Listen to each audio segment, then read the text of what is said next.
Thank you so much. I am a journalist. My job is to talk to people from all walks of life all over the world. Today I want to tell you why I decided to do this with my life and what I've learned. My story begins in Caracas, Venezuela, in South America, where I grew up. A place that to me was and always will be filled with magic and wonder. From a very young age, my parents wanted me to have a wider view of the world. I remember one time when I was around 7 years old, my dad came up to me and said, "Mariana, I'm going to send you and your little sister, who was 6 at the time, to a place where nobody speaks Spanish. I want you to experience different cultures." He went on and on about the benefits of spending an entire summer in this summer camp in the United States, stressing a little phrase that I didn't pay too much attention to at the time: you never know what the future holds. Meanwhile, in my 7-year-old mind, I was thinking we were going to get to summer camp in Miami. Maybe it was going to be even better, and we were going to go a little further north to Orlando, where Mickey Mouse lived. I got really excited. My dad, however, had a slightly different plan. From Caracas, he sent us to Brainerd, Minnesota. Mickey Mouse was not up there. And with no cell phone, no Snapchat or Instagram, I couldn't look up any information. We get there, and one of the first things I noticed was that the other kids' hair was several shades of blonde, and most of them had blue eyes. Meanwhile, this is what we looked like. The first night, the camp director gathered everyone around the campfire and said, "Kids, we have a very international camp this year. The Atencios are here from Venezuela." The other kids looked at us as if we were from another planet. They would ask us things like, "Do you know what a hamburger is?" Or, "Do you go to school in a donkey or a canoe?" I would try to answer in my broken English, and they would just laugh. And I know they were not trying to be mean. They were just trying to understand who we were and make a correlation with the world they knew. We could either be like them or like characters out of a book filled with adventures like Aladdin or The Jungle Book. We certainly didn't look like them. We didn't speak their language. We were different. And when you're 7 years old, that hurts. But I had my little sister to take care of, and she cried every day at summer camp. So I decided to put on a brave face and embrace everything I could about the American way of life. We later did what we called the summer camp experiment for 8 years in different cities that many Americans haven't even heard of. What I remember most about these moments was when I finally clicked with someone. Making a friend was a special reward. Everybody wants to feel valued and accepted, and we think it should happen spontaneously, but it doesn't. When you're different, you have to work at belonging. You have to be either really helpful, smart, funny, anything to be cool for the crowd you want to hang out with. Later on, when I was in high school, my dad expanded on his summer plan, and from Caracas, he sent me to Wallingford, Connecticut for senior year of high school. This time, I remember daydreaming on the plane about the American high school experience with a locker. It was going to be perfect, just like in my favorite TV show, Saved by the Bell. I get there, and they tell me that my assigned roommate is eagerly waiting. I open the door, and there she was, sitting on the bed with a headscarf. Her name was Fatima, and she was Muslim from Bahrain, and she was not what I expected.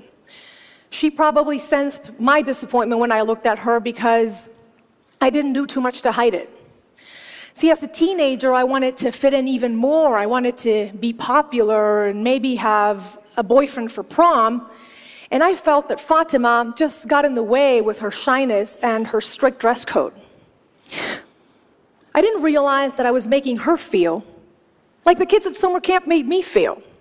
This was the high school equivalent of asking her, "Do you know what a hamburger is?" I was consumed by my own selfishness and unable to put myself in her shoes. I have to be honest with you. We only lasted a couple of months together because she was later sent to live with a counselor instead of other students. And I remember thinking, she'll be okay. She's just different. You see, when we label someone as different, it dehumanizes them in a way. They become the other. They're not worthy of our time, not our problem, and in fact, they, the other, are probably the cause of our problems. So how do we recognize our blind spots? It begins by understanding what makes you different, by embracing those traits. Only then can you begin to appreciate what makes others special. And I remember when this hit me, it was a couple of months after that. I had found that boyfriend for prom and made a group of friends and practically forgotten about Fatima until everybody signed on to participate in this talent show for charity. You needed to offer a talent for auction. And it seemed like everybody had something special to offer. Some kids were going to play the violin, others were going to recite a theater monologue. And I remember thinking, we don't practice talents like these back home. But I was determined to find something of value. So the day of the talent show comes, and I get up on stage with my little boombox, I put it on the side, and I press play, and a song by my favorite emerging artist, Shakira, comes up. And I go, whenever, wherever, we're meant to be together. And I said, my name is Mariana, and I'm gonna auction a dance class. And it seemed like the whole school raised their hand to bid. My dance class really stood out from like the 10th violin class offered that day. And going back to my dorm room, I didn't feel different. I felt really special. And that's when I started thinking about Fatima, a person that I had failed to see as special when I first met her. She was from the Middle East, just like Shakira's family was from the Middle East. She could have probably taught me a thing or two about belly dancing, had I been open to it. Now, I want you all to take that sticker that was given to you at the beginning of our session today, where you wrote down what makes you special, and I want you to look at it. If you're watching at home, take a piece of paper and write down what makes you different. You may feel guarded when you look at it, maybe even a little ashamed, maybe even proud. But you need to begin to embrace it. Remember, it is the first step in appreciating what makes others special. When I went back home to Venezuela, I began to understand how these experiences were changing me. Being able to speak different languages, to navigate all these different people and places, it gave me a unique sensibility. I was finally beginning to understand the importance of putting myself in other people's shoes. And that is a big part of the reason why I decided to become a journalist. Especially being from a part of the world that is often labeled the backyard, the illegal aliens, third world, the others. I wanted to do something to change that. That was right around the time, however, when the Venezuelan government shut down the biggest television station in our country. Censorship was growing, and my dad came up to me once again and said, "How are you going to be a journalist here? You have to leave." And that's when it hit me. That's what he had been preparing me for. That is what the future held for me. So in 2008, I packed my bags and I came to the United States without a return ticket this time. I was painfully aware that at 24 years old, I was becoming a refugee of sorts, an immigrant, the other, once again, and now for good. I was able to come on a scholarship to study journalism. And I remember when they gave me my first assignment to cover the historic election of President Barack Obama. And I felt so lucky, so hopeful. I was like, yes, this is it. I've come to post-racial America, where the notion of us and them is being eroded and will probably be eradicated in my lifetime. Boy, was I wrong, right? Why didn't Barack Obama's presidency alleviate racial tensions in our country? Why do some people still feel threatened by immigrants, LGBTQ, and minority groups who are just trying to find a space in this United States that should be for all of us? I didn't have the answers back then, But on November 8th, 2016, when Donald Trump became our president, it became clear that a large part of the electorate sees them as the others. Some see people coming to take their jobs or potential terrorists who speak a different language. Meanwhile, minority groups oftentimes just see hatred, intolerance, and narrow-mindedness on the other side. It's like we're stuck in these bubbles that nobody wants to burst. And the only way to do it, the only way to get out of it, is to realize that being different also means thinking differently. It takes courage to show respect. In the words of Voltaire, I may not agree with what you have to say, but I will fight to the death to defend your right to say it. Failing to see anything good on the other side makes a dialogue impossible. Without a dialogue, we will keep repeating the same mistakes because we will not learn anything new. I covered the 2016 election for NBC News. It was my first big assignment in this mainstream network where I had crossed over from Spanish television. And I wanted to do something different. I watched election results with undocumented families. Few thought of sharing that moment with people who weren't citizens, but actually stood the most to lose that night. When it became apparent that Donald Trump was winning, this 8-year-old girl named Angelina rushed up to me in tears. She sobbed as she asked me if her mom was going to be deported now. I hugged her back and I said it's going to be okay. But I really didn't know. This was the photo that we took that night, forever ingrained in my heart. Here was this little girl who was around the same age I was when I went to camp in Brainerd. She already knows she is the other. She walks home from school in fear every day. Her mom can be taken away. So how do we put ourselves in Angelina's shoes?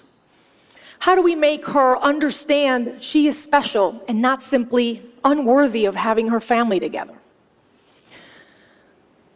By giving camera time to her and families like hers, I tried to make people see them as human beings and not simply illegal aliens. Yes, they broke a law, and they should pay a penalty for it, but they've also given everything for this country, like many other immigrants before them have. I've already told you how my path to personal growth started. To end, I want to tell you how I hit the worst bump in the road yet, one that shook me to my very core. The day, April 10th, 2014. I was driving to the studio and I got a call from my parents. "Are you on the air?" they asked. I immediately knew something was wrong. "What happened?" I said. "It's your sister. She's been in a car accident." It was as if my heart stopped. My hands gripped to the steering wheel, and I remember hearing the words, "It is unlikely she will ever walk again." They say your life can change in a split second. Mine did at that moment. My sister went from being my successful other half, only a year apart in age, to not being able to move her legs, sit up, or get dressed by herself. And this wasn't like summer camp where I could magically make it better. This was terrifying. Throughout the course of 2 years, my sister underwent 15 surgeries, and she spent most of that time in a wheelchair. But that wasn't even the worst of it. The worst was something so painful, it's hard to put into words, even now. It was the way people looked at her, looked at us, changed. People were unable to see a successful lawyer or a millennial with a sharp wit and a kind heart. Everywhere we went, I realized that people just saw a poor girl in a wheelchair. They were unable to see anything beyond that. After fighting like a warrior, I can thankfully tell you that today my sister is walking and has recovered beyond anyone's expectations. Thank you. But during that traumatic ordeal, I learned there are differences that simply suck, and it's hard to find positive in them. My sister's not better off because of what happened. But she taught me you can't let those differences define you. Being able to reimagine yourself beyond what other people see, that is the toughest task of all, but it's also the most beautiful. You see, we all come to this world in a body.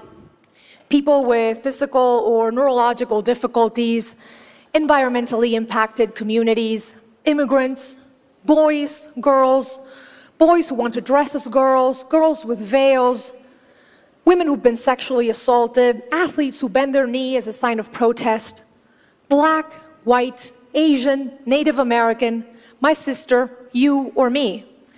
We all want what everyone wants, to dream and to achieve. But sometimes society tells us, and we tell ourselves, we don't fit the mold.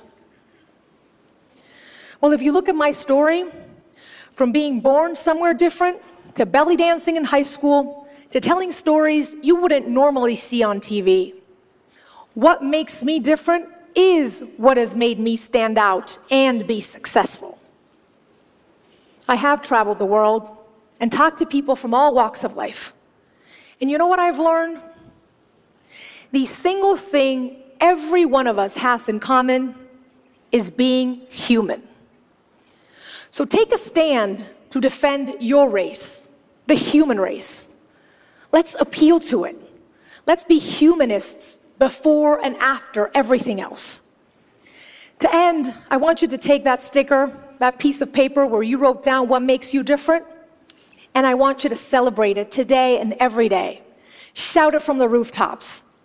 I also encourage you to be curious and ask, what is on other people's pieces of paper? What makes them different? Let's celebrate those imperfections that make us special. I hope that it teaches you that nobody has a claim on the word normal. We are all different. We are all quirky and unique, and that is what makes us wonderfully human. Thank you so much.